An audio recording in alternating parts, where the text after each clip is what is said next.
Hello friends, स्वागत है आपका गुनगुन की फैमिली में। मेरा नाम है भारती और मैं मुंबई में रहती हूँ।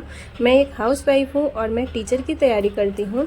आपने मुझे पहले भी वीडियो में देखा होगा। जो नए हैं उनको बता रही हूँ ये चीज़ें। मेरे 2 बच्चे हैं। मेरा बाबू अभी 8 महीने का है और मैं यहाँ पे अपना पहला स्लॉट जो है आज का वो स्टार्ट किया है और वो मैं एनसीईआरटी से कर रही हूँ। मैं सीटेट की प्रिपरेशन कर रही हूँ, टीचर बनने की तैयारी कर रही हूँ मैं। तो यहाँ पे मैंने पिछले वीडियो में मैंने बताया था कि मैं एनसीईआरटी शुरू करूँगी अपना। तो वही मैं साइंस और मैथ है मेरा सब्जेक्ट, तो मैं एनसीईआरटी का बुक आज से पढ़ना शुरू किया है। ये मेरा साइंस का बुक है जो कि मैं 6 क्लास का बुक पढ़ने का शुरू किया है मैंने और उसको मैं अच्छे से पढ़ूंगी। 1 महीने में मैं 6, 7, 8 का बुक जो है वो एक राउंड में रिवाइज कर जाऊंगी। दूसरे मंथ में मैं उसका नोट्स बनाऊंगी और फिर मैं अपने आप को अच्छे से तैयार करूंगी। चलिए आज का एक बहुत ही एनर्जेटिक, बहुत ही अच्छे से एक कोट को देख लेते हैं जो कि मैं कभी कभी अपने आप को पॉजिटिव रखने के लिए पढ़ती रहती हूँ।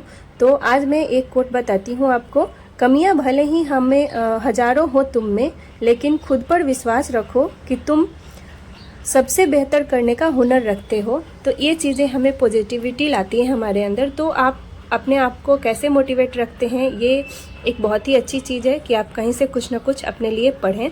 और आज के इस वीडियो में मैं बताने वाली हूँ कि मैं जो पिछले अपने सीटेट का एग्ज़ाम दिया था वो मैं फर्स्ट बार ही दी थी और इसमें मैंने क्या गलती की है। आप लोग वैसा गलती मत करिएगा, नहीं तो रिज़ल्ट मतलब अच्छे नहीं आ पाएंगे। सबसे बड़ी बात कि मेरा तो टाइम मैनेजमेंट नहीं हो पाया था।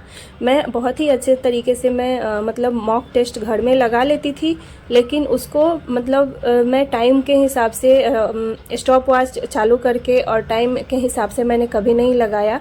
1-2 बार लगाया था तो थोड़े मतलब समय लेट हो जाते थे, तो मैंने सोचा एग्ज़ाम में कवर हो जाएगा, लेकिन वो नहीं हो पाया, जो कि मेरी सबसे बड़ी गलती थी। और सबसे बड़ी गलती मेरी ये भी मुझे लगता है, मैं सोचती हूँ तो, कि मैं पूरी तरीके से एनसीईआरटी को अच्छे से नहीं पढ़ पाई थी। मैं खुद के नोट्स नहीं बनाई थी, मैं इधर उधर के ही नोट्स से या यूट्यूब के वीडियो देखकर ही मैंने पढ़ाई किया था मुझे।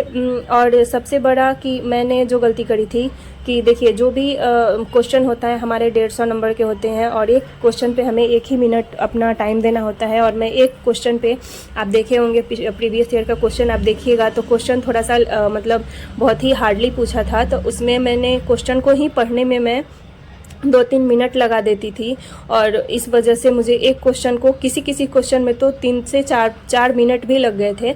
इस वजह से भी मेरा टाइम उसमें चला गया था, जो कि बहुत ही मतलब गंदा मतलब मेरा तरीका था ये।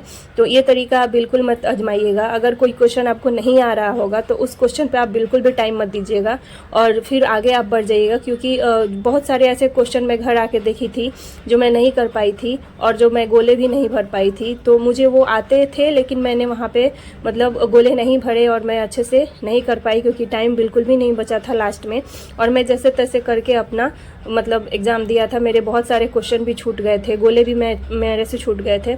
तो ये सारी चीज़ें हैं। और भी मेरे दिमाग में एक चीज़ आती है कि मैं मैराथन क्लास तो मैंने देखी ही थी। मुझे लगता है कि जो कोर्स लेकर के पढ़ते हैं बच्चे, तो उसमें थोड़े से अच्छे से डीपली पढ़ाया जाता था। मेरे दिमाग में ये भी चलता है कि मतलब मैं कोई कोर्स ले ली होती या फिर मतलब उसमें इनरोल कर गई होती किसी के भी बैच में, तो क्या पता मेरा रिजल्ट आ जाता। तो आप सब मुझे सजेस्ट कीजिएगा कि मुझे बैच लेना अच्छा रहेगा या नहीं इस बार।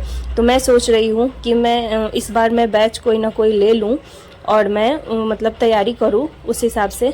तो आप ज़रूर बताइएगा मुझे कमेंट करके, जिनको भी ये चीज़ें समझ में आती हों। और बाकी अभी मैं अपने बच्चे को सुला करके और मैं अपने पढ़ाई करके 2 चैप्टर मैंने कंप्लीट करके और मैं लंच के लिए आ गई हूँ।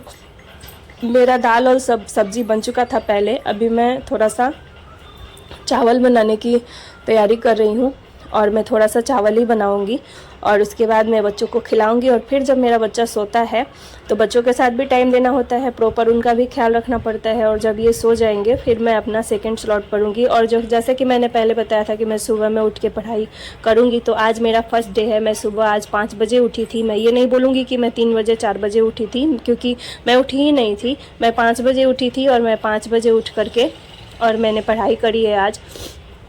तो यही है ना कि मतलब आप जो सोचते हो वो नहीं कर पाते हो, लेकिन अगर आप पहला कदम धीरे धीरे करके आप बढ़ाएंगे ना तो आप अपने लक्ष्य में ज़रूर पूरे हो जाएंगे, ज़रूर सफल हो जाएंगे। तो मेरा मानना यही है और इसी थॉट के साथ मैं आगे बढ़ रही हूँ। तो लास्ट में मैं एक कोटेशन और बताती हूँ कि जो तुम चाहो वो तुम बन जाओगे।